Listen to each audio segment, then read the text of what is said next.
Bonjour et bienvenue dans ce nouveau et dernier webinaire consacré aujourd'hui à la climatisation sans clim. Bonjour Claude. Bonjour Pascal.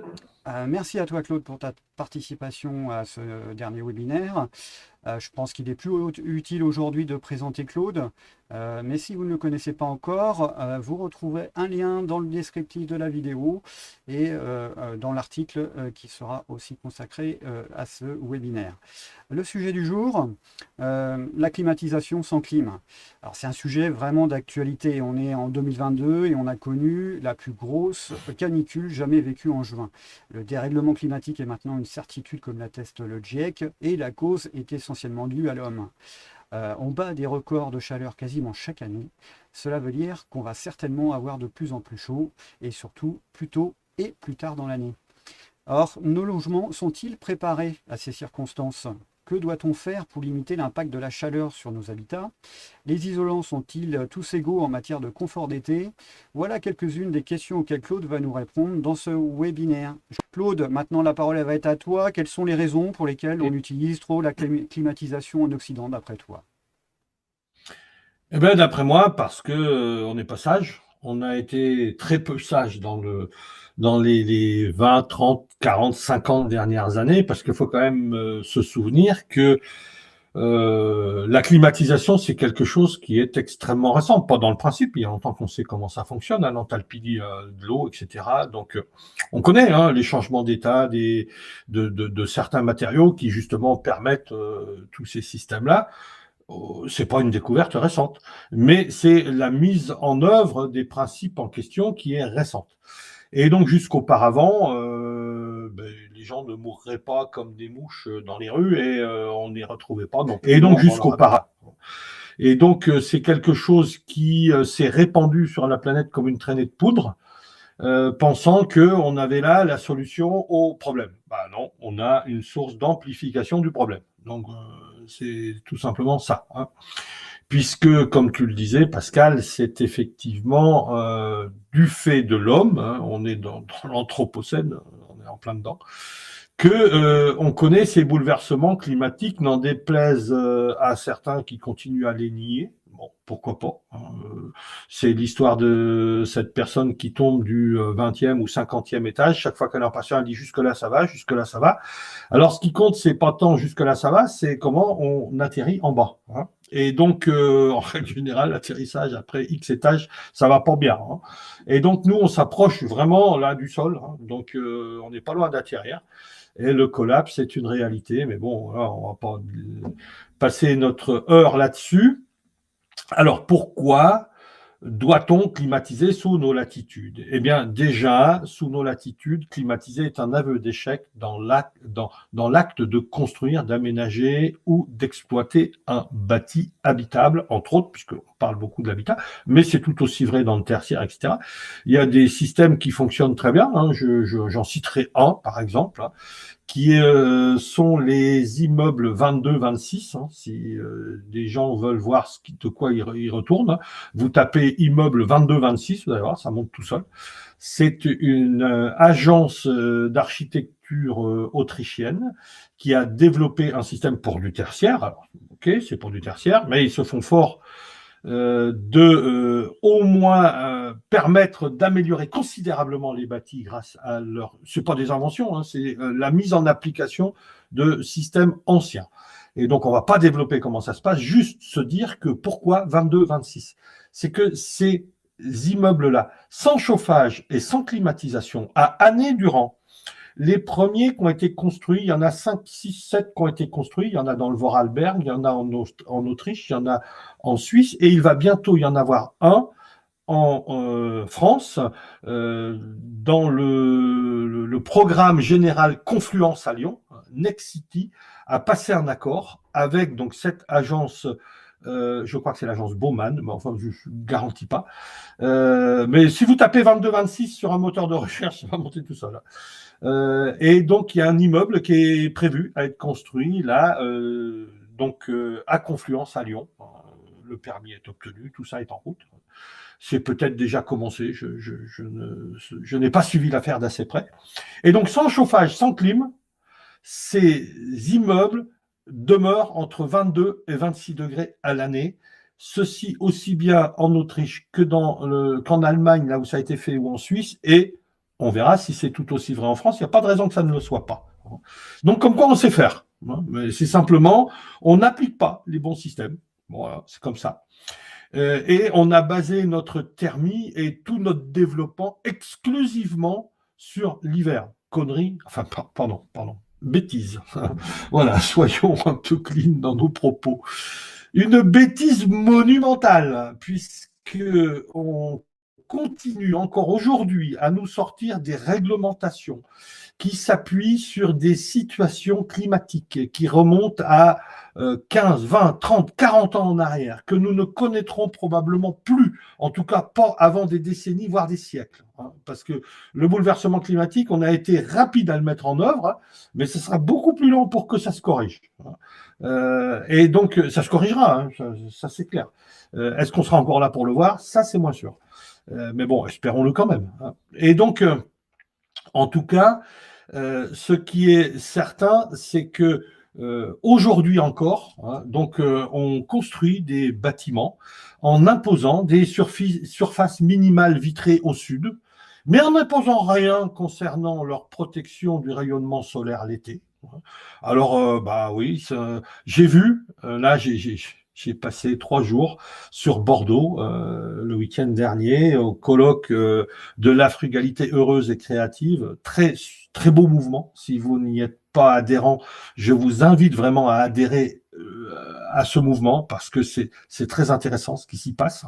Les gens qui ont lancé ce mouvement sont des pointures dans leur domaine. Philippe Madec, Alain Bornarel, Dominique Gauzin-Muller, voilà, des noms que peut-être certains d'entre vous connaissent. Voilà, on a vraiment des références. Et donc, c'était très intéressant. Et en l'occurrence, on nous a fait visiter des constructions, soit réalisées, soit en cours, donc rive droite de la Garonne, puisque par la volonté politique de politiciens qui ne sont plus aujourd'hui en place, mais qui ont quand même mis tout ça en œuvre, Bordeaux est destiné à devenir la 2e métropole de France avec plus d'1 million d'habitants à horizon 2030. Et on a construit énormément rive droite. Et comme Bordeaux est une ville minérale, on a dit on va construire avec du minéral. Alors bon, tout ce qui se construit est minéral. Et on se rend compte que le minéral du minéral, ça reste le béton au ciment Portland. Et j'ai comme l'impression que Lafarge a très largement sponsorisé toutes les études qui se font sur sur cet ensemble. Et donc, j'y ai vu, entre autres, des constructions pyramidales, de telle sorte à ce que tous les appartements, y compris ceux du rez-de-chaussée, aient au moins 2 heures de soleil l'hiver. Alors, autant vous dire que dans une ville qui est déjà toute minérale, qui est quand même relativement chaude, Bordeaux, c'est quand même pas au pôle Nord. Donc, quand on a 2 heures de soleil, à minima l'hiver, on en a encore bien plus forcément l'été. Et comme c'est un système pyramidal et que donc on a voulu avoir exactement les mêmes matériaux au mur, au toit, etc. Donc c'est le royaume du béton de partout. Et tout ça est éclairé par des Velux, alors, un système qui sûrement la lumière zénitale, là on en a quoi. Mais compte tenu qu'en plus il y a les rues en bas directement, et qu'il y avait beaucoup plus d'arbres plantés dans les avant-projets qui ont été présentés que dans la réalité de ce que l'on constate, eh bien forcément ça va être d'un inconfort absolument incroyable. Et donc c'est pas grave, on continue. J'ai vu que là, des immeubles qui se construisent, on n'a rien changé. Donc, on est passé du voile béton avec des dalles béton à du poteau-poutre béton et un remplissage, au lieu d'avoir des voiles béton, on est passé au parpaing béton. Donc, voilà l'évolution. Donc, OK. L'architecture est d'une pauvreté. Enfin bon, bref, moi j'ai été catastrophé de ce que j'ai vu là-bas. Vraiment catastrophé. Et forcément, ça va pas bien se passer, quoi. C'est sûr que l'été, ils vont souffrir terrible. Alors que, dans le même temps, j'étais à Bordeaux dans des... Mais on va en parler un petit peu plus tard, parce qu'on va parler des systèmes constructifs qu'il aurait fallu privilégier, de ce qu'il faudrait redécouvrir, etc. Et donc du fait que ça n'est pas une fatalité, c'est devenu une fatalité parce que pour des délires architecturaux, pour des réglementations qui ont été faites, on ne sait pas par qui, mais par des gens qui ont Je crains plus le souvenir, le souci du financier que du confort des occupants. C'est quand même assez fou de voir que dans tous les échanges, quand on raisonne sur l'architecture de demain, l'habitat de demain, on nous dit mais ça c'est une relation à avoir entre l'architecte et le promoteur ou entre l'architecte et le bailleur social, etc. Jamais, au grand jamais, je n'entends parler du fait qu'il faudrait peut-être se soucier de et s'enquérir des attentes des futurs occupants. Bon, ça, c'est accessoire. Hein. L'habitat est destiné à être habité. Oh mon Dieu, une découverte. Et l'homme a la prétention de vivre dans le confort. Oh mon Dieu, encore une autre découverte. Mais enfin, qu'est-ce que c'est ça? Donc voilà, la situation, comment on en est arrivé là? Vous voyez, ça m'énerve un peu, toutes ces choses-là. C'est pas possible. Avec tout ce que l'on sait, avec ce que l'on a découvert, comment on sait construire, etc., de dire, c'est pas grave, on va faire n'importe quoi et on va corriger. Il faut arrêter de corriger. Il faudrait peut-être faire des choses dans lesquelles il n'y aurait pas besoin de corriger. On commencerait par ça, ça serait quand même un petit peu plus intelligent. Alors, aujourd'hui, on est encore sous l'égide des réglementations thermiques. Alors maintenant, ça s'appelle environnemental parce qu'on a mis un petit peu de CO2 dans l'histoire. On a oublié qu'il n'y avait pas que le CO2. Hein. Il y a les autres gaz à effet de serre, il y a la vapeur d'eau, etc. Mais ça, on ne veut pas trop en entendre parler. Alors que l'eau dans la haute atmosphère est le premier gaz à effet de serre, et de loin, bon, avec un cycle court, certes. Mais bref, tout ça est à vraiment reprendre à la base. Sauf que il y a des gens qui sont bien accrochés, hein, tels des moules sur leur rocher, là, et qui veulent surtout pas lâcher l'affaire, parce que bah, l'affaire est juteuse. Voilà, faut appeler un chat un chat. Hein. Mais ça nous emmène dans des catastrophes environnementales graves, quoi. Donc, parce que climatiser, c'est effectivement prendre la chaleur de l'intérieur pour la mettre dehors. Donc, ça veut dire qu'on accentue la chaleur extérieure. Hein, donc, et non, tout ça ne va pas. Franchement, donc pourquoi on en est là aujourd'hui? Ben, je crois, Pascal, que c'est ça. En fait, on a oublié les principes de base. Hein. Moi, j'en ai un, par exemple, pour ceux qui me connaissent, je suis issu du monde de l'isolation. Et moi aussi, j'ai contribué à mettre des quantités phénoménales d'isolants. On était persuadé, plus t'en mets, mieux ça marche, etc. Ben non, c'est pas vrai. Je vais vous citer des exemples en fin de présentation ou des réalisations, entre autres, que j'ai faites, hein, donc je les connais bien. Hein, donc voilà, en 2006, c'est pas si vieux que ça, mais enfin ça fait quand même 16 ans. Où on ne mettait pas des épaisseurs délirantes et où ben, je vous raconterai la petite histoire. Hein. Je vais vous laisser attendre un peu. Hein. Voilà, Oui. faut toujours organiser l'envie d'entendre. Hein. Donc vous aurez la réponse. Hein. Et Alors, donc si je oui, comprends bien, Claude, si je oui, comprends pardon, bien, ce Pascal. sont surtout des raisons structurelles. C'est le fait qu'on a mal conçu les bâtiments au départ. Donc, Oui, on les a mal conçus, on les a pas implantés comme il faudrait. On a non seulement mal conçu les immeubles, les habitats, mais on a aussi mal conçu les quartiers. On a absolument oublié que le bâtiment, ça n'est pas quelque chose qui est hors site. Le bâtiment, il a une situation. Il est construit quelque part. Il y a un environnement à ce bâtiment et on s'est pas penché sur l'environnement. On a demandé aux urbanistes de nous organiser des systèmes de déplacement qui fassent qu'on n'ait pas trop d'embouteillage. Il faut que ça soit quand même supportable. On va quand même pas passer 3 heures le matin dans les transports et 3 heures le soir. Donc 1 heure, c'est déjà beaucoup quand même. Hein. Donc bon, 1 heure, ok, c'est acceptable. On l'a admis dans les grandes métropoles, etc. Moi qui habite à la campagne, je comprends pas, mais bon, c'est pas grave. Hein. J'ai choisi de ne pas justement m'astreindre à cette heure matin et soir. Et donc, on n'a pas du tout pensé la ville pour ce qu'elle devrait être.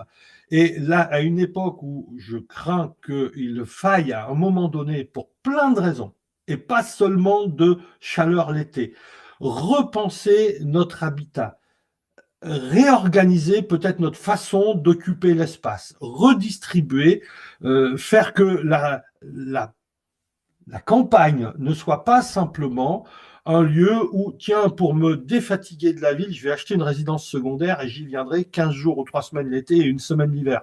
Ça, c'est aberrant. Ça n'a strictement aucun sens. Ça fout en l'air l'économie provinciale et ça ne résout rien. hein. Donc, il va peut-être falloir réoccuper les espaces différemment.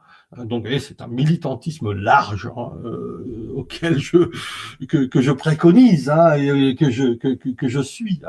Mais c'est important. Et quand je vois qu'on continue encore à, un verbe qui n'existe pas, mais métropoliser la société, je me dis qu'on n'a quand même pas tout compris, quoi. Donc, et qu'il va falloir qu'on reprenne tout ça correctement et qu'il y a D'accord. urgence, urgence, urgence, hein. Donc pour toi, on est d'accord, c'est essentiellement des raisons structurelles et de gestion de l'urbanisation. Mais qu'est-ce qu'il faudrait faire pour éviter aujourd'hui qu'on mette des climatisations dans les bâtiments? Alors, il faudrait qu'on arrête de faire des bêtises. Je disais il y a quelques instants que j'ai fait ma vie dans l'isolation, donc en tout cas ma dernière période professionnelle, avant de m'occuper plus largement au bien-être des occupants, aux soucis des générations futures et du bonheur des habitants dans leur habitat, hein. Voilà, ça c'est devenu vraiment les choses qui me font lever le matin. Voilà, c'est ça, hein.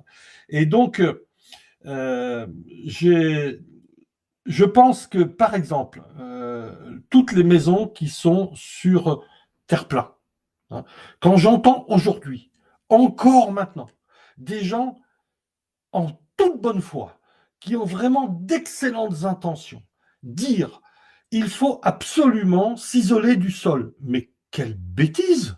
Ça n'a strictement aucun sens. Euh, on va travailler un petit peu sur cet exemple-là, hein.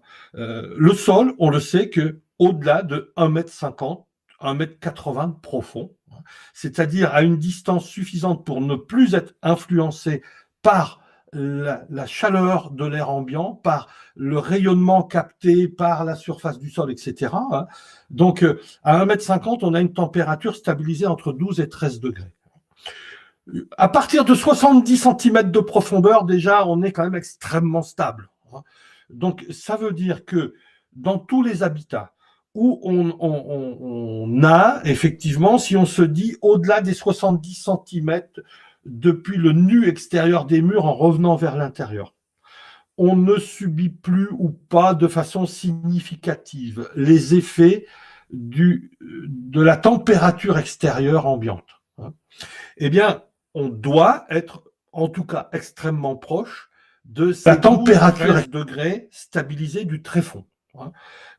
Et donc, ces 12-13 degrés, si on doit chauffer l'hiver et être à 19 degrés, on a 6 à 7 degrés de delta, degrés Celsius, hein, à gagner. Donc, c'est très peu.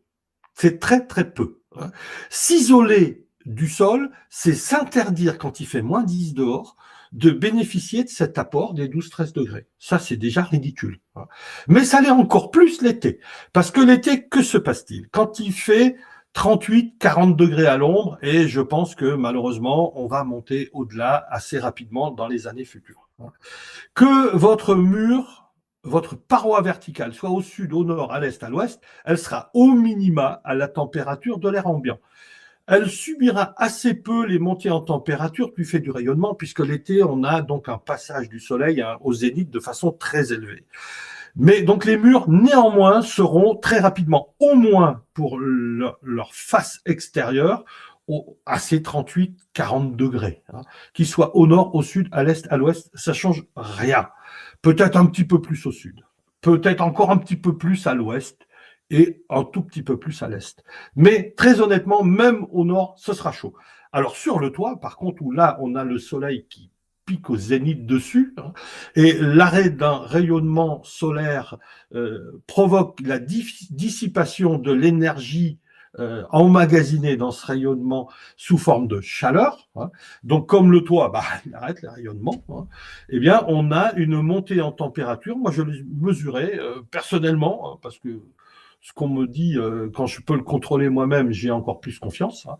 J'ai mesuré sous ce qu'on appelle l'aiguillon, hein, vous voyez, le toit, il s'est mis en pointe, comme ça, et j'étais, pendant la canicule de 2003, sur un chantier en Savoie, une station à peu près à 1000 mètres, hein, et vraiment sous là-haut, hein, sous le toit. J'étais en préparation, pose d'un pare-vapeur sous le toit, avant mise en œuvre d'isolant. C'était de la ouate insufflée, on préparait, enfin bref, peu importe la technique. Il faisait dans le dernier mètre 73 degrés Celsius. Je peux vous dire que sur l'échafaudage, vous montez avec 2 bouteilles d'eau, hein, parce que c'est plus d'1 litre par heure qu'il faut boire. Hein. C'est énorme. Hein. Et donc, ouais, c'est vraiment énorme. Et sur le toit lui-même, je pense qu'on était forcément au-delà. Hein. Et donc, ce qui veut dire, prenons cette base de 70 degrés, donc ça veut dire que là-haut, ça tape dur. Hein. Et donc, toute cette chaleur-là, alors on va parler des isolants, hein, mais un isolant, ça n'est que quelque chose qui ralentit, donc la chaleur finit quand même par pénétrer. Elle pénètre d'autant plus vite si on ne choisit plus pas les bons isolants, et là, on va aussi parler de ça. Hein. Et donc, à partir du moment où on dépasse les 28 à 30 degrés dans l'habitat, ce qui peut arriver très vite, si on n'a pas fait un bon choix d'isolant, en mur, en toiture, si on a des menuiseries plein sud, voire à l'ouest, non protégées par des protections solaires, etc. On peut monter très vite à l'intérieur à 35-40 degrés. Et là, c'est insupportable, c'est invivable. Hein. Et au-delà de 28 degrés, on commence à avoir des difficultés à voir l'eau de notre peau s'évaporer. Ça commence à moins bien s'évaporer. Et l'été, c'est par l'évaporation de l'eau de notre transpiration qu'on régule en partie et qu'on évacue de la chaleur par notre surface corporelle. C'est pour ça qu'on transpire plus l'été que l'hiver. Hein. Eh bien, lorsque vous avez effectivement 30-35 degrés à l'intérieur, que vous êtes dans l'inconfort total, il y a une règle absolue et qui ne changera pas aussi longtemps que le monde sera le monde, c'est que c'est le froid qui attire le chaud, aussi sûrement que le moins attire le plus en électricité. C'est comme ça. C'est le froid qui attire le chaud. Et c'est normal, puisque la chaleur, c'est des molécules qui sont en mouvement, et le froid, c'est les molécules sont beaucoup moins en mouvement. Donc, c'est forcément en essayant d'attirer le mouvement, vous voyez, de tout ce qui s'entrechoque, que la chaleur se propage. Donc, là où il n'y a pas de mouvement, il ne peut pas y avoir de transmission de quoi que ce soit, puisqu'il n'y a rien. C'est stable. Hein. C'est donc là où il y a le mouvement des molécules qu'on a une possibilité de transfert. Donc, c'est le froid qui attire le chaud. Voilà, c'est une explication simple, mais elle est juste. Hein. Je l'ai plus développé dans une vidéo sur le rayonnement, hein, donc, mais bon, on va pas développer là. Et donc, lorsque vous avez chaud dedans, que vous avez 35 degrés, que vous vous dites, il faut que j'évacue cette chaleur, mais je voudrais pas climatiser. Comment peut-elle s'évacuer? Pas par les murs, ils sont plus chauds. Pas par le toit, il est infiniment plus chaud. Au contraire, et eux, ils alimentent. La seule paroi extérieure, car c'en est une, qui pourrait évacuer, c'est le sol. Sauf que si on s'isole du sol l'hiver, sous prétexte qu'on veut avoir chaud aux pieds, sans porter des semelles épaisses ou avoir des tapis, hein, donc autre bêtise, eh bien on veut à pieds nus l'hiver avoir chaud aux pieds. Donc on nous dit bah faut chauffer faire un basse température en dalle, hein, chauffer par le sol. Et donc à ce moment-là, on monte le sol aux environs de 28 degrés, c'est parfait, c'est la température de notre surface de voûte plantaire, donc on est dans le confort. Sauf que si vous chauffez votre sol à 28 degrés et que vous avez un tréfonds qui est à 13, eh ben, vous avez 15 degrés de delta. Et là, d'un coup, ben, le froid attire le chaud, la chaleur part en partie vers le bas. On dit, ah ben non, faut pas, donc on va isoler le sol. Voilà, c'est pour ça qu'on s'est mis à isoler les sols. Avant, personne n'isolait le sol. Personne. Ça, c'est l'apparition d'une notion de confort qu'on s'est permise parce qu'on était dans les 30 glorieuses, parce qu'on avait les moyens, on pensait que les ressources étaient illimitées, que l'énergie était illimitée et que le climat, bah, c'est pas l'homme en faisant ces petites bêtises qui allait l'impacter. Eh ben si, et on avait tort. Donc voilà, on l'a fait. Mais comment peut-on encore aujourd'hui, puisqu'on sait tout ça, je suis pas quelqu'un de surdoué, j'ai pas fait d'études particulières, je n'ai même pas fait beaucoup d'ailleurs, hein, très honnêtement. J'ai découvert ça. Et je défie quiconque, de me prouver que je dis une chose fausse. Hein. Donc, puisque moi je l'ai découvert, il y a des gens infiniment plus instruits, infiniment plus compétents que moi en thermie, etc., qui forcément l'ont compris. Et pourquoi continue-t-on encore aujourd'hui à nous dire il faut s'isoler du sol? Mais quelle ânerie! Mais quelle ânerie! Hein. Et dans le même temps, on nous dit, ah mais ouais, mais la climatisation, on peut aussi la faire avec de la géothermie, etc. Et donc, on se coupe du sol, mais par contre, on va mettre des systèmes pour puiser la chaleur qu'on a en trop, pour aller l'évacuer dans le sol, via un système mécanique qui va nécessiter des ressources pour le fabriquer, pour le construire, pour l'installer, pour l'entretenir, et qui va consommer de l'électricité pour fonctionner. Hein. Et donc, il va générer forcément du fait de toutes ces installations et fabrications, des gaz à effet de serre, hein, puisque dès l'instant où on extrait, on transforme, on fabrique, bah forcément tout ce que l'on fait, bah c'est des émissions de gaz à effet de serre, c'est des consommations de ressources et d'énergie. Mais c'est pas grave, on a un système, on tourne le bouton, pouf, ça marche bien. Bah non, arrêtons de tourner le bouton. Hein. Contentons-nous de dire, alors on va me dire, ouais, mais attends, la législation dit ça, donc il y a quand même de bonnes raisons. Ben, j'aimerais qu'on me les explique, les bonnes raisons, parce que moi, je vous ai expliqué les bonnes raisons pour pas le faire. Alors, on fait deux solutions pour corriger. Soit on fait comme tout le monde, on climatise. Hein, donc, c'est pas ce que je préconise, puisque ben, le principe de la climatisation, c'est de puiser la chaleur en excès à l'intérieur pour la faire passer à l'extérieur. Hein. Et donc, ce qui veut dire que, comme le froid attire le chaud, hein, on crée du froid à l'intérieur, mais on augmente le chaud à l'extérieur. Donc, on augmente le transfert. Donc, plus on climatise, plus il faudra climatiser. Donc, c'est vraiment pas la solution. Et donc, en plus de ça, pourquoi je suis contre la climatisation, en tout cas aussi longtemps que c'est possible de l'éviter, parce que je reconnais qu'il y a peut-être des situations dans lesquelles on ne peut pas faire autrement. Mais limitons-nous aux endroits où on ne peut pas faire autrement pour l'accepter. Alors, il y a une autre raison. Les fluides frigorigènes, on ne nous le dit pas, sont des sources de gaz à effet de serre et sont des fois eux-mêmes effets de serre quand ils sont en phase gazeuse. Donc certains qui sont encore utilisés aujourd'hui ont été interdits en tant qu'agents de gonflement pour produire des mousses isolantes, par exemple. Hein. Donc s'ils étaient néfastes quand ils étaient agents de gonflement pour produire des mousses isolantes, ils le sont tout autant quand ils sont utilisés pour les clims.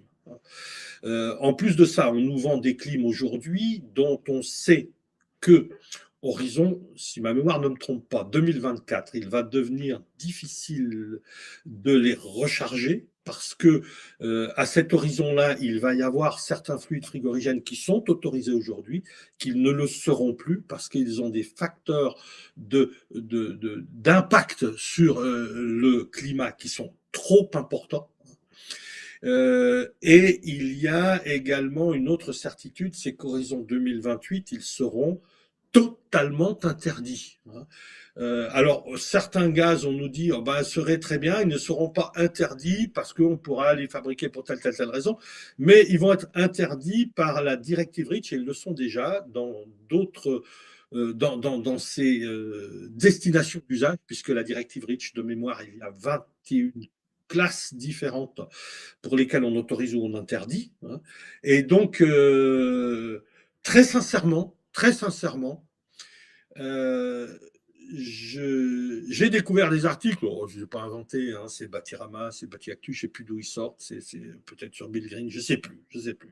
J'ai vu des articles sortis par les syndicats des installateurs de climatisation, sortis par les syndicats des fabricants de fluides frigorigènes qui nous disent, bah voilà, on n'a pas de solution.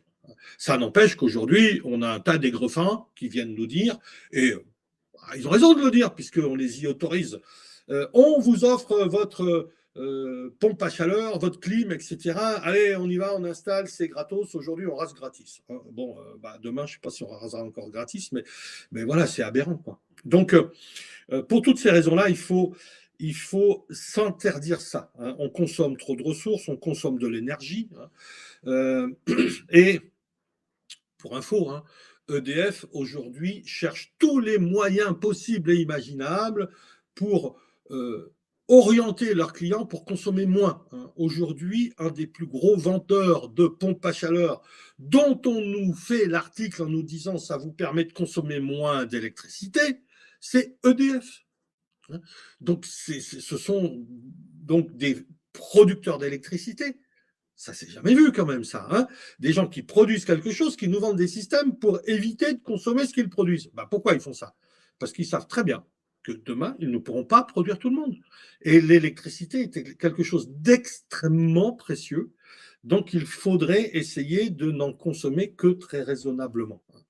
Et l'été, il faut savoir que toutes les centrales électriques d'importance, hein, qu'elles soient nucléaires ou thermiques, peu importe, ont besoin d'être refroidies. Hein. Et donc, on les connaît surtout, ces systèmes de refroidissement avec les tours aéro-réfrigérantes des unités centrales nucléaires. Hein, donc, mais les centrales thermiques à Saint-Avold, bah voilà, il y a aussi une tour aéro-réfrigérante, peut-être même deux, je ne sais plus.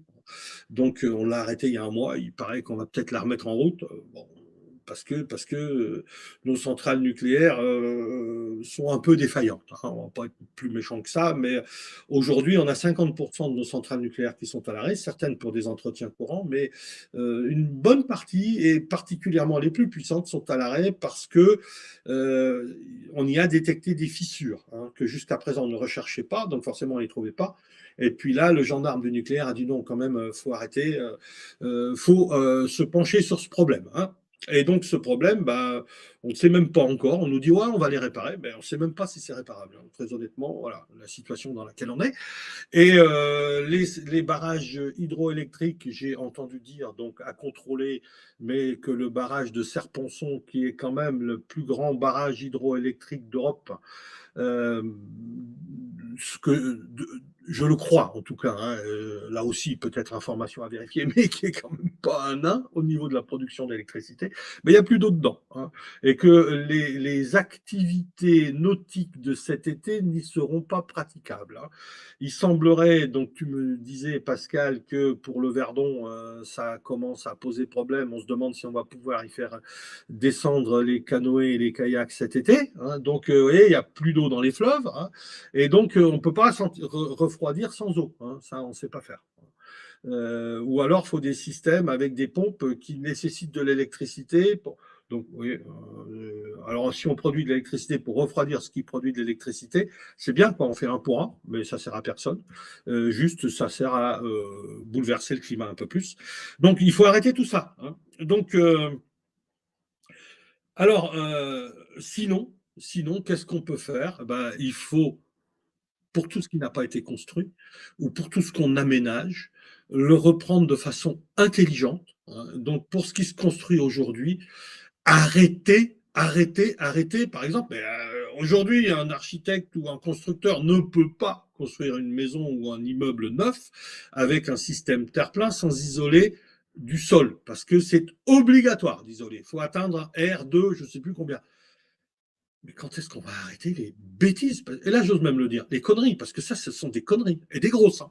Parce que là, quand on a construit et qu'on a isolé d'une dalle, on ne va pas aller casser pour se remettre en contact avec le sol. Hein. Donc c'est quelque chose que l'on fait de façon assez immuable. Parce que si on améliorerait effectivement en cassant, mais ça n'aurait pas de sens, parce qu'on va consommer tellement de ressources et d'énergie pour faire ces travaux-là, que ce que l'on va économiser à l'exploitation aura été plus que consommé par le simple fait de détruire et de re-réaliser. Donc non, il faut simplement opter directement pour du bien. Hein. Le bien, on sait le faire, c'est ça qui est le pire de tout.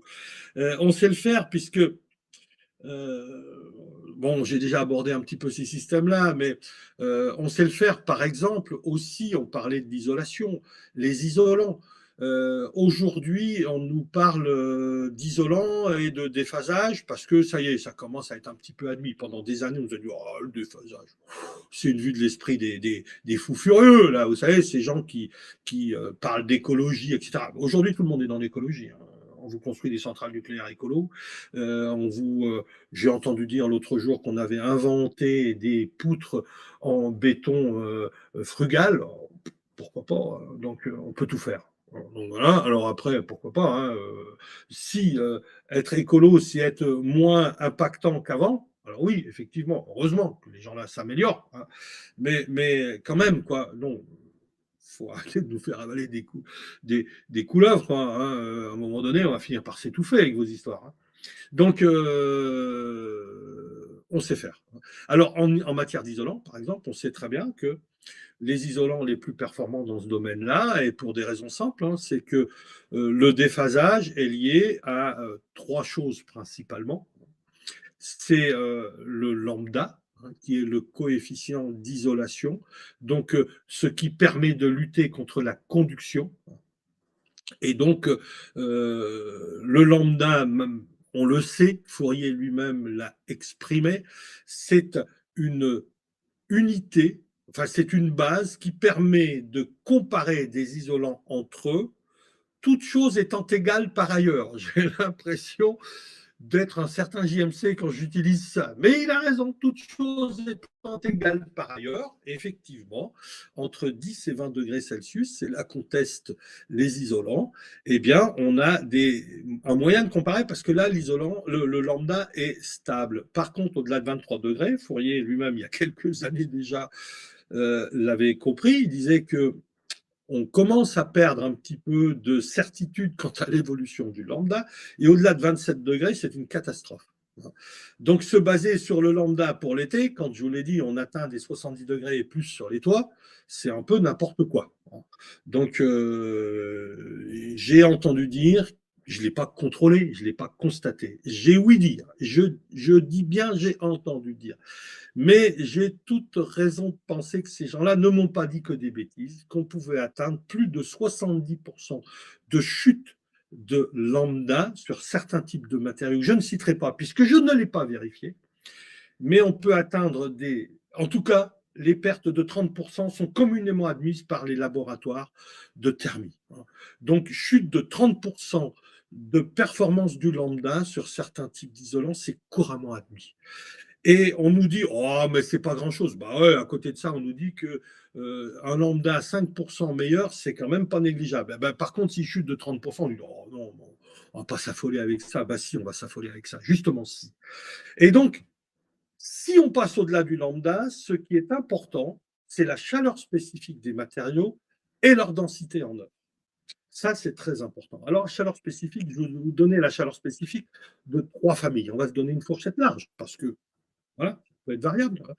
Donc, la chaleur spécifique, c'est combien faut-il de joules pour faire gagner 1 Kelvin, 1 degré Kelvin. C'est la même valeur que 1 degré Celsius, simplement on ne met pas le zéro au même endroit. Les Kelvin, les gens ne savent pas trop ce que c'est, mais le degré Celsius, les gens savent bien. Quand vous êtes à 10 degrés ou quand vous êtes à 20 degrés, vous savez la valeur des 10 degrés Celsius d'écart. Eh bien, le Kelvin, c'est pareil. Donc, pour faire gagner 1 Kelvin à 1 kg de matière, combien faut-il de joules? Et donc, ces joules vont représenter les capacités que vont avoir les matériaux à accumuler cette chaleur au lieu de la laisser transiter.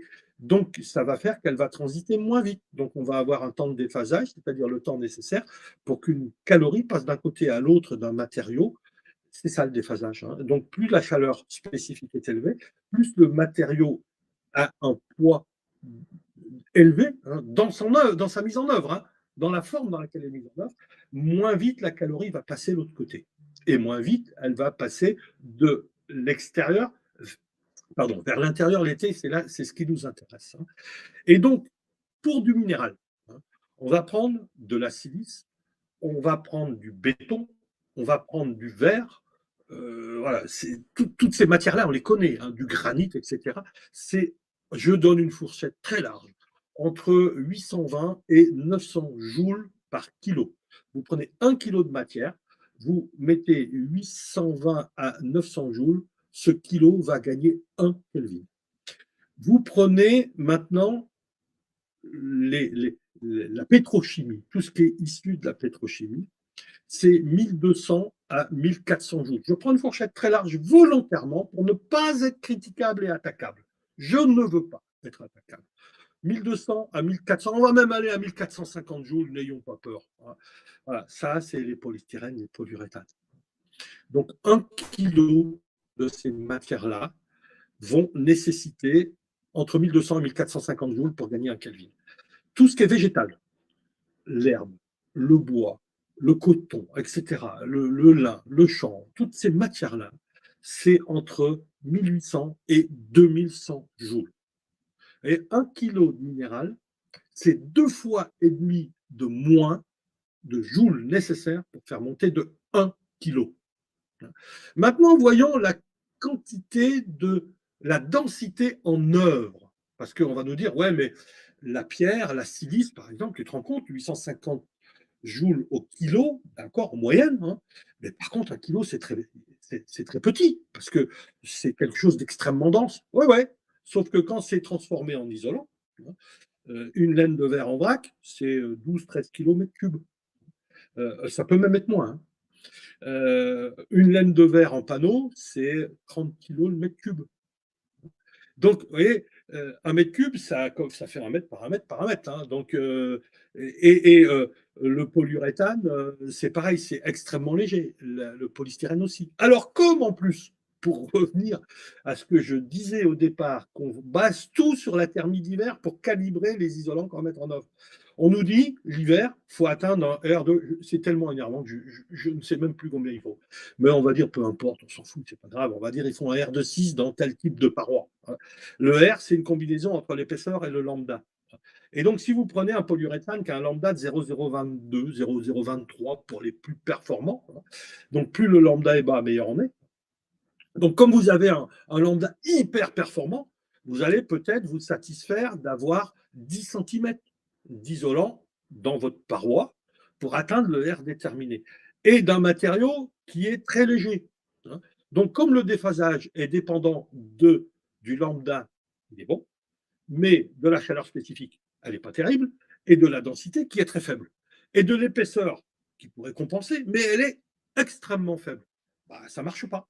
Et l'été, donc, ça ne marche pas. Donc, sous des toits en polyuréthane, en polystyrène, indépendamment du fait que quand vous avez un moineau qui se pose sur le toit, vous l'entendez qui gratte avec ses pattes sur la tôle. Hein, donc, il pleut. On n'a pas besoin de mettre le sonotone pour savoir s'il pleut. Hein, c'est bon, vous entendez tomber la pluie sur la tôle, etc. Bon, bref. Voilà. Mais l'été aussi, vous savez très vite que vous avez du polyuréthane au-dessus de la tête, hein, ou du polystyrène. Et donc, si on est en laine de verre, alors en laine de verre, on avait plus épais. Mais la laine de verre, elle est encore moins dense. Donc, bah, ça ne marche pas non plus. Hein. Et donc, l'idéal, c'est effectivement d'avoir des lambda, des matériaux isolants, de lambda pas transcendants. Hein, donc, pour vous donner une idée, hein, lambda, ouate de cellulose, laine de bois, laine de lin, laine de chanvre, laine d'herbe, laine de mouton, etc. Toutes ces choses-là, c'est. Alors, on va se prendre une petite fourchette entre 0,038 et 0,042. Voilà. Donc, c'est pas transcendant, c'est correct, mais c'est pas transcendant. Des laines de verre aujourd'hui, je vous ai dit, plus c'est bas, meilleur c'est. On sait faire des laines de verre à 0,028, de 0,028 à 0,032. Parce qu'à 0, on sait aussi encore en faire à 0,038 et des poussières. Hein. La laine de verre en vrac, elle est au-dessus de 0,040. Hein, donc elle est moins bonne qu'une ouate de cellulose, une laine de bois, hein, sur le plan du lambda. Mais ça, on ne nous le dit pas. Hein. On nous dit, ah, mais la laine de verre, on sait faire de la laine de verre à 0,038. Bah ouais, c'est pas celle-là qu'on nous met dans nos combles. Bon, voilà. C'est comme ça. Hein. Et donc, là encore, on a des lambdas qui étant, si on prend les plus performantes de ces laines minérales, étant meilleures, on va en mettre moins épais. Mais comme on a un lambda qui n'est pas stable et qui chute au-delà de 27 degrés, donc déjà ça se dégrade, mais on a une chaleur spécifique qui est catastrophique et une densité qui est faible, eh ben, ça ne marche pas non plus. Hein. Et donc, qu'est-ce qui marche bien? Ben, c'est mieux, bien, c'est prétentieux. Qu'est-ce qui marche peut-être même moins mal? Allons jusque-là, on s'en fout, c'est pas grave. Hein. Toutes choses étant égales par ailleurs, de toute façon, on sera moins mauvais que les autres. Donc, on sera forcément meilleur. Hein. On va prendre des isolants d'origine végétale qui, eux, ont une chaleur spécifique, dont je vous l'ai dit, entre 1800 et 2100 joules, qui vont avoir une densité supérieure. Par exemple, une ouate de cellulose, comparativement à une laine de verre, dont je vous ai dit, c'est 12-13 kg mètre cube, voire des fois moins. Une ouate de cellulose, ça va être entre 28 et 32 kg le mètre cube. Donc, vous voyez, c'est quand même 2,5 fois supérieur. Hein. Et avec une chaleur spécifique qui est 2,5 fois supérieure. Donc, comme tout ça, ça se combine, vous voyez un petit peu ce que ça apporte en performance pour le déphasage. Hein. C'est quand même assez monstrueux. Hein. Et donc, vous prenez une laine de bois, elle, ça va être plutôt 38 kg le mètre cube à peu près, hein, donc en épandage. Et si vous prenez une laine de bois, eh bien, elle va être couramment aux environs de 60 kg de mètre cube, quand une laine de verre va plutôt se situer aux environs de 32, 35, 40 kg de mètre cube. Donc, vous voyez, de quelque façon qu'on tourne le problème, il faut plus épais avec un isolant, un isolant végétal, parce qu'il a un peu moins de lambda, mais il a beaucoup plus de chaleur spécifique et une densité supérieure. Donc forcément qu'on est meilleur l'été au niveau du déphasage. Et s'il commence à faire très chaud sur notre toit à 11 heures et que vous avez un déphasage de 1 heure, bah à 12 heures, il faut mettre les glaçons dans le pastis, quoi, hein, on va dire comme ça. Ouais. Mais si vous avez un déphasage de 10 heures, commence à faire très chaud, bah, à 11 heures, hein, ça ne change pas. Hein. S'il y a 10 heures de déphasage, bah, ça va commencer à entrer à 21 heures. Mais si on n'est pas en période de canicule, parce qu'on n'est quand même pas toujours en période de canicule, hein, en période de canicule, il faut autre chose. Il faut de la densité à l'intérieur. Mais si on n'est pas en période de canicule, il va faire plus froid la nuit dehors qu'à l'intérieur. Et donc, comme le froid attire le chaud, bah, ça va nous revider les calories qu'on a stockées dans le toit, la chaleur qui a été stockée. Hein. Et donc, le lendemain matin, bah, ça y est, notre toit, il est vidé, il est prêt à repartir pour une journée de bons et loyaux services. Et on n'aura jamais besoin de mettre des glaçons dans le pastis, sauf si vous aimez vraiment le pastis très frais. Hein, vous avez le droit. Donc, mais attention, avec modération. Soyons sages, hein. Et donc, vous voyez les grandes différences où elles se situent. Hein, et donc, je vous disais que par contre, quand on est en période de canicule, on a besoin de densité. Et moi, je peux citer un exemple parce qu'on arrive à l'heure. Hein, donc, voilà, je vais peut-être finir à mon heure, on va poser des questions s'il y en a. Hein. Donc, je vais vous citer 2 exemples. Un, je viens de le vivre. Je viens de passer 3 jours à Bordeaux, hein, je l'ai dit. Et donc, nous sommes allés chez les amis d'un de mes collègues qui ont acheté une maison dans Bordeaux, une maison ancienne, la maison bordelaise en pierre classique, etc., qui donne sur un petit jardin derrière. Hein. C'est pas des shops, elle est plus grosse que des shops, mais c'est basé déjà sur ce principe malgré tout. Et donc, et c'est traversant. Hein. Donc, c'est en élévation, donc on n'a pas donc c'est construit tout autour, donc on n'a pas énormément de rayons lumineux qui nous arrivent directement. Eh bien, depuis que eux habitent là, ce sont des transfuges de la région parisienne, de Paris, disons-le, sur Bordeaux. Voilà. Ils souffraient énormément de la chaleur dans leur appart l'été à Paris. À Bordeaux, on n'a pas de clim. Alors, c'est vraiment pas dans nos projets. Hein. Il n'y a vraiment pas besoin. Ils sont pour autant avec des menuiseries métalliques à simple vitrage, hein, donc qui datent quand même un peu. Hein, et ça se passe très bien. Alors bon, ils ont besoin de chauffer un petit peu l'hiver. Enfin, Bordeaux, c'est quand même assez tempéré. Et donc, ils disent pas qu'ils feront rien l'hiver, non. Mais en tout cas, pour l'été, il n'y a aucune raison d'y entamer quoi que ce soit. Il y fait super frais l'été. Et je vais vous citer un exemple. Pour l'été, il faut aller chercher le sud quand même pour donner des exemples. J'ai souvent parlé, moi, dans des conférences, aux élèves, habitologues, etc. J'ai souvent parlé de ce que j'ai réalisé, parce que c'est ce qu'on connaît quand même le mieux. J'ai participé à la construction de 2 maisons sur Avignon, à côté d'Avignon, à Fort. Et donc, l'une d'entre elles vient de se vendre. Ce sont des maisons à ossature bois. Et elles sont conçues en élévation, puisqu'on est sur une zone inondable. Et donc, elles sont sur vide sanitaire. On ne pouvait pas se raccorder au sol. Il fallait qu'on soit, je ne sais plus, 1,10 m, 1,20 m au-dessus du niveau d'une petite rivière qui coule à côté. Enfin, bon, une contrainte. Il faut faire avec, hein. On ne peut pas toujours faire comme on veut. Hein. Et donc, ces maisons à ossature bois, ça date de 2006. Pour ceux qui voudraient contrôler ce que je dis, je vous invite à aller sur papiclaude.com, c'est mon site internet. Hein. Et vous regarderez dans la page réalisation, je crois que c'est comme ça, et maison ossature bois. Voilà. Donc, il y a un reportage dans les maisons de bois, la revue des maisons de bois, qui dit un petit peu où on en est de la consommation d'hiver. Et donc, là, ces maisons ont été réalisées avec en plancher bois, on n'a pas fait de dalle, plancher bois, sur vide sanitaire, avec une énorme ventilation du vide sanitaire, parce qu'il faut, dès l'instant où on fait des soulevages classiques, il faut absolument ventiler pour plein de raisons, et entre autres, faire que le plancher vieillisse bien. Et donc, c'était 180 mm de watts de cellulose épandue à l'air libre dans le sol, 145 mm de watts de cellulose projetés humide dans les murs. Par contre, très bien géré à la fois au niveau des pare-pluies, par vapeur, étanchéification, etc. Déjà en 2006, moi, depuis l'année 2000, je travaille aux petits oignons sur la pose des membranes. Donc, ça n'a pas été une découverte qui est liée à la RT 2012 pour ce qui me concerne. Hein. Ça, c'est clair. On a des menuiseries d'époque qui sont correctes, mais ce n'est pas transcendant, mais ça a été posé conformément aux règles de l'art, là aussi. Et au toit, on a 280 mm de watts de cellulose insufflée sous pression. Donc je redonne les épaisseurs d'isolant comparativement à ce qui se pratique aujourd'hui. 180 mm de watts de cellulose au sol, épandu à l'air libre. Donc densité 30-32 kg le mètre cube. On a 145 mm de watts de cellulose en mur, projeté humide, 40 kg le mètre cube. Et on a 280 mm de watts de cellulose insufflée sous pression. Je reprends. Donc ces maisons, l'hiver, nécessitent à l'année 26 kWh mètre carré habitable pour être chauffé, avec un système qui est décrit dans ce que je vous ai, le lien que je vous ai donné. Vous aurez le lien sur mon site pour aller vers cet article. Donc, c'est chauffé avec de la production d'eau chaude solaire hydraulique.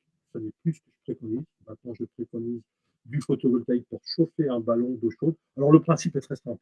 On a un mur de refend qui a été fait en béton,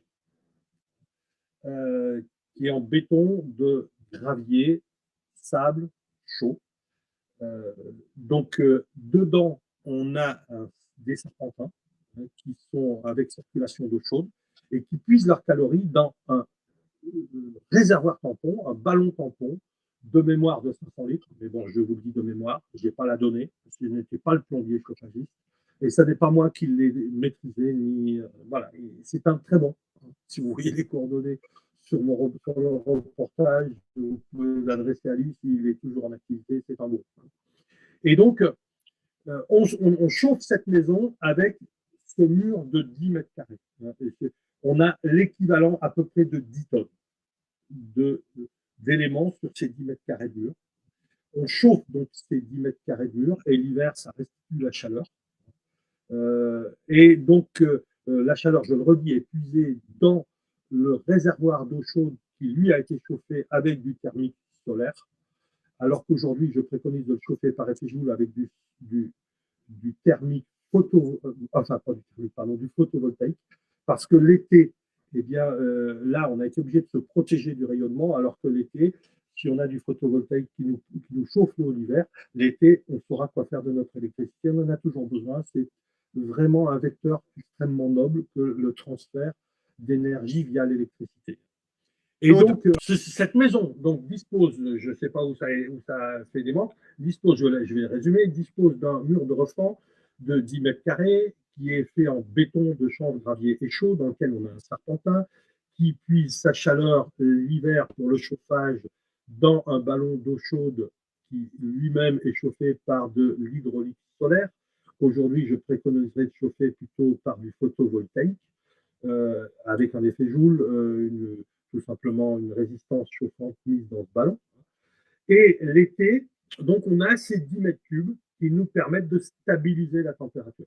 Donc l'été, il faut de la densité, et là, par contre, le minéral sous sa forme dense, et le fait, par exemple, que la watt de cellulose que l'on a mise à une chaleur spécifique élevée, elle contribue l'hiver à la stabilisation, donc elle a aussi un rôle à jouer dans la diffusivité. Les parois ont été travaillées aussi pour avoir des parements qui jouent sur l'effusivité, d'autres notions que nous abordons dans d'autres sujets, d'autres domaines. Et sur Gilgren, j'ai écrit des articles qui traitent de ça, les deux grandes oubliées, diffusivité et effusivité, les parois sur lesquelles il faut travailler, les parements. Donc, j'ai écrit des articles, vous allez sur Belgrade, ils sont là, hein.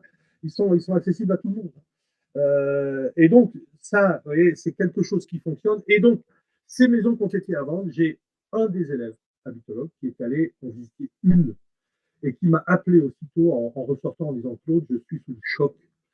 J'ai cru que j'entrais, je vous la résume, hein, j'ai cru que j'entrais dans une maison en pierre. C'était au moment de cette canicule de mi-juin. Donc, il faisait 38-40 dehors. On est à côté d'Avignon. Et donc, il m'a dit, j'ai cru que j'entrais dans une maison avec des murs en pierre d'un mètre d'épais. On a 14 cm 5 de watts de cellulose en mur. On en a 280 mm en toiture. On en a 180 mm au sol. Il n'y a pas de système de clim. Le système de chauffage ne fonctionne que l'hiver. Il n'y a pas de système réversible. Il n'y a rien de tout ça. Voilà. On est à Avignon. On est dans le confort. On est dans la vallée de Rhône. Et donc, on sait faire. Hein, on sait faire. Mais pourquoi c'est pas développé plus? Ben, je ne sais pas. Moi, je me pose la même question que vous si vous la posez. En tout cas, les pistes, on les connaît. Par contre, il est vrai que ça rapporte pas beaucoup.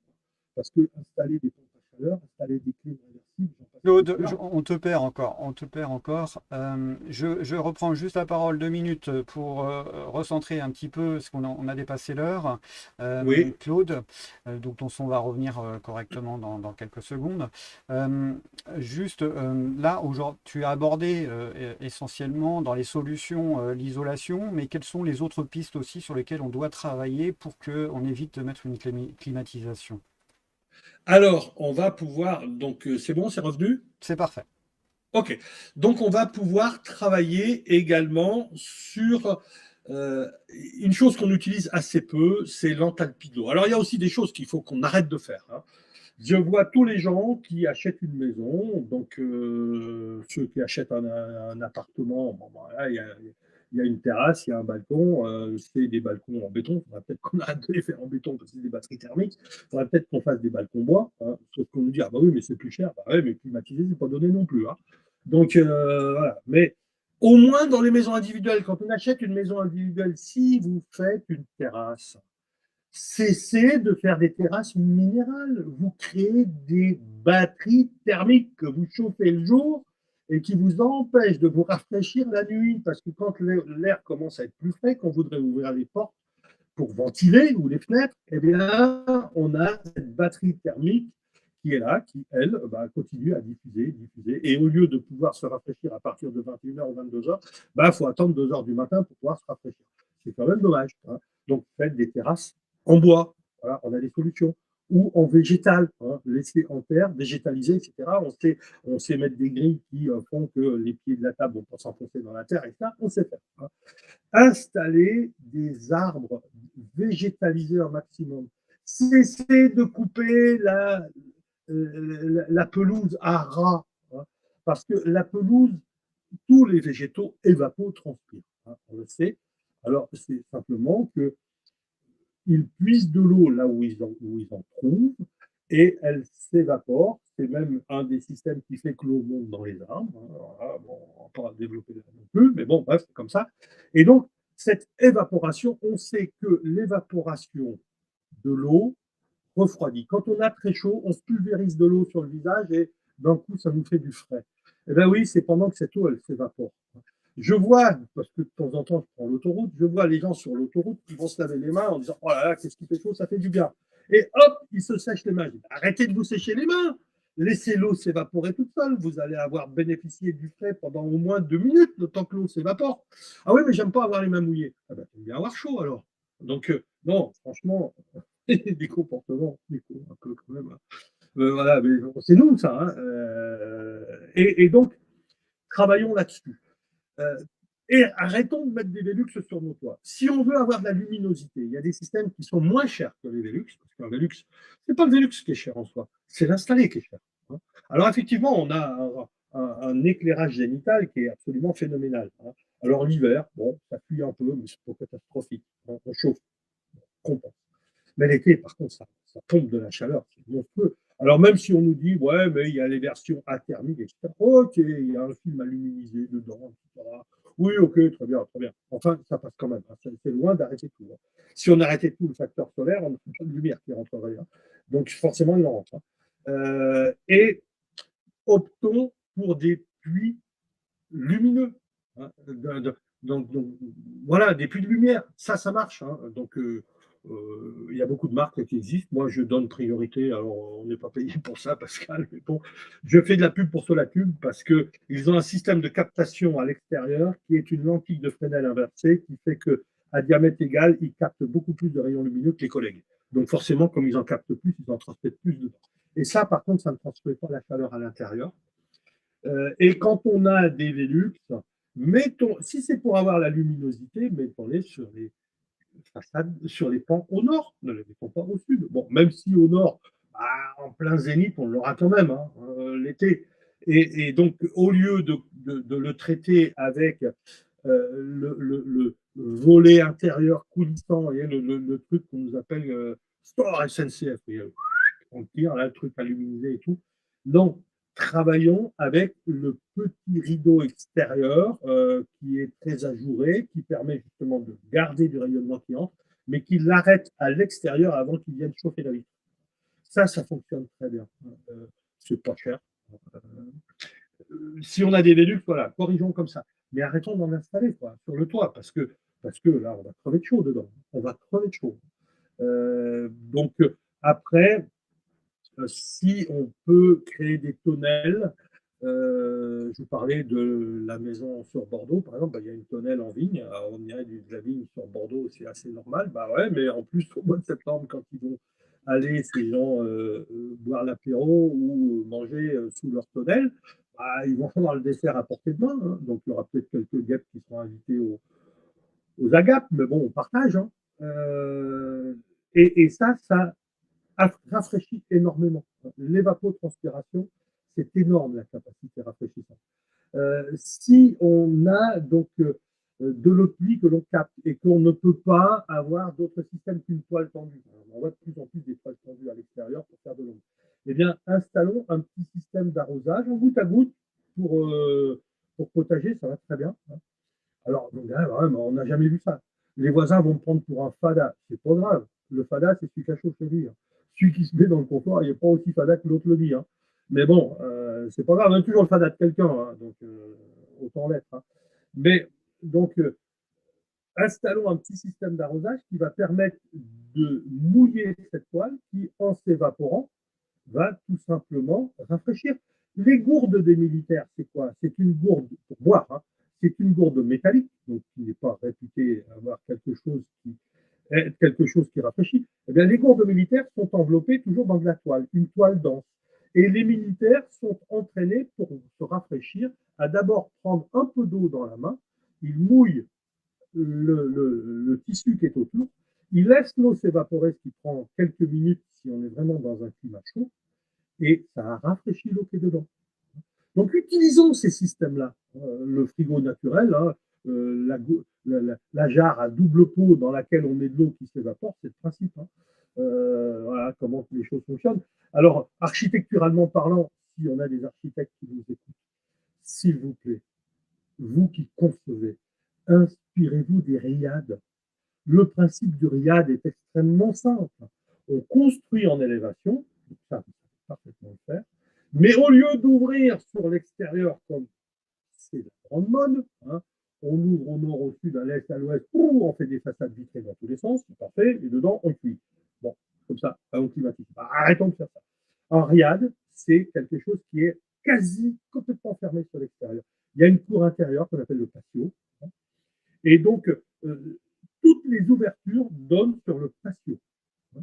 Et donc, le patio, dedans, il y a de la verdure.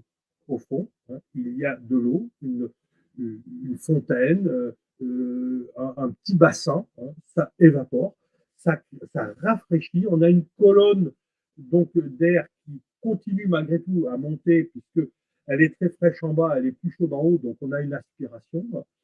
Et cette colonne va rafraîchir et toutes les dalles qui traversent, hein, parce que c'est un système avec dalles, elles viennent vers l'intérieur, surtout pas à l'extérieur, elles viennent vers l'intérieur, sur le patio.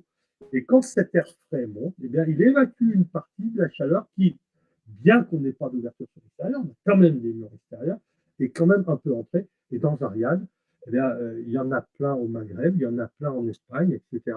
Il fait frais, sans climatiser, alors qu'il fait infiniment plus chaud que chez nous. Donc, inspirons-nous de ces architectures, c'est gratuit. Pourquoi ne construit-on pas comme ça? J'ai vu à Bordeaux, alors on n'est pas si loin de l'Espagne, hein, je n'ai pas vu sur ces 200 ou 300 000 habitants nouveaux qu'on va accueillir dans les quartiers neufs, là, je n'ai pas vu un seul projet basé sur ce principe-là. J'ai vu des projets qui disent ah, il faut qu'on capte la lumière à l'extérieur. Donc voilà les choses que l'on peut faire. Donc je ne sais pas si on pourrait encore continuer. Merci Claude. Merci, merci. Là, j'ai juste une question sur laquelle je vais répondre moi-même rapidement de Myriam qui dit à quel coût pour ses habitats. Là, tu viens de donner quelques astuces parce qu'elle a dit ça au tout début de l'intervention. Donc là, tu vas de donner des astuces qui sont un petit peu plus économiques que de tout isoler. Donc ça, c'est déjà une réponse. Moi, j'avais une question juste pour terminer. Qu'est-ce que tu penses du blanchiment des toitures? Ah, mais je n'en pense que du bien, en tout cas pour l'été, hein, puisque là, on joue sur l'albédo, hein, qui est encore une autre notion, hein, parce que les gens qui nous disent que tout est simple, ils n'ont pas dû beaucoup étudier le sujet, hein, ils ne doivent pas en connaître beaucoup pour dire que c'est simple, hein. Moins on en connaît, plus on dit que c'est simple. Et plus on avance, plus on dit oh, mais c'est très compliqué. Et donc, oui, effectivement, jouer sur l'albédo, tendre vers des couleurs blanches, oui, c'est excellent, hein, c'est excellent. Alors, par contre, c'est excellent pour l'été. Donc, c'est pour ça qu'au sud, par exemple, toutes les maisons sont blanches, hein. Alors que pour l'hiver, il faudrait mieux des toits noirs. Mais bon, s'il faut acheter un pot de peinture pour l'été et un pot de peinture pour l'hiver, ça va devenir coûteux. Donc, comme le défi du futur, ça va être de gérer l'été, je pense qu'on a tout intérêt, effectivement, à tendre vers du blanc, hein. Quand je vois aujourd'hui encore faire des bitumes noirs, alors qu'on sait faire des bitumes clairs, pas forcément blancs, mais clairs, je me dis, on n'a encore pas tout compris. Mais ça va venir, ça va venir. On va progresser, on va progresser. Oui, oui, jouer sur l'albédo, oh oui, bien sûr. Mettre une rangée de gravier relativement clair contre les murs d'une maison, si vous devez mettre du minéral pour empêcher les projections contre le mur, etc., sans empêcher l'eau de descendre, parce que ça, c'est un autre problème. Mais bon, plus ça va, plus je me dis, il faut peut-être arrêter de collecter l'eau de toit parce que pour toutes les régions de France, c'est environ 25% du territoire français où on a des phénomènes d'assèchement des couches d'argile sur lesquelles on a construit. Il faudrait qu'on arrête de d'étanchéifier, enfin d'empêcher l'eau d'arriver dans ces couches, hein. Et donc là, il faut peut-être mettre du gravier pour éviter les projections contre le mur, mais du gravier blanc pour que ça descende dans la couche d'argile, hein, et éviter les fissuration. Mais blanc, parce que blanc, c'est beaucoup plus performant thermiquement l'été que des graviers de couleur. Donc oui, oui, oui, tu as raison, Pascal. Excellente chose. Travaillons sur l'albédo. Merci Claude. Bon, je pense qu'on a fait à peu près le tour. Juste une petite dernière question. Est-ce que la gestion du confort d'été entre dans les compétences des habitologues que tu formes? Parce que peut-être que des gens qui nous regardent peuvent être intéressés par un habitologue. Est-ce que ça fait partie de leurs compétences? Ah bah oui, je vous ai parlé du RIAD, par exemple, hein. Il y a tout un cours qui traite de comment fonctionne les RIAD, par exemple, hein, puisque c'est une excellente base, hein. L'enthalpie de l'eau, je vous ai dit, hein, le changement de phase, le changement d'état de l'eau, hein, donc passer de l'état liquide à l'état gazeux, qui consomme énormément de chaleur sur le milieu environnant. On a plusieurs cours qui traitent de ça, hein. L'amélioration des bâtis anciens en choisissant des isolants plutôt performants que pas, on a énormément, hein. Et on a un module qui traite de la thermie. Et pour un tiers, c'est comment climatiser son climat. Non, non, enfin non, non, oui, oui, oui, oui, oui, oui. D'accord. Ils Donc ont toutes n'hésitez pas. compétences pour parler de ça. Merci Claude. N'hésitez pas donc à faire appel aux habitologues du réseau des habitologues pour vos problèmes de confort d'été. C'est une petite une petite astuce aussi, et qui vont aussi trouver des solutions en fonction de la situation, parce qu'il n'y a pas de solution miracle, c'est aussi en fonction du bâtiment, hein. Je pense qu'il faut pouvoir s'adapter. Merci à tout le monde de votre attention. Merci à Claude pour ton intervention. Pour aller plus Plaisir. loin, merci. Pour aller plus loin sur le sujet, vous pouvez déjà vous procurer le second livre de Claude édité en 2021, Les clés du confort thermique écologique. Je vous l'ai mis de temps en temps en aperçu sur le webinaire, et je vais vous mettre un lien dans la vidéo. Je vous remercie de votre attention. Je vous dis à très bientôt pour de nouveaux formats vidéo, puisqu'on va arrêter les directs en live. Merci beaucoup à tout le monde. Merci à toi, Claude, et à très bientôt sur Bill Green. Au revoir à toutes et tous. Au revoir.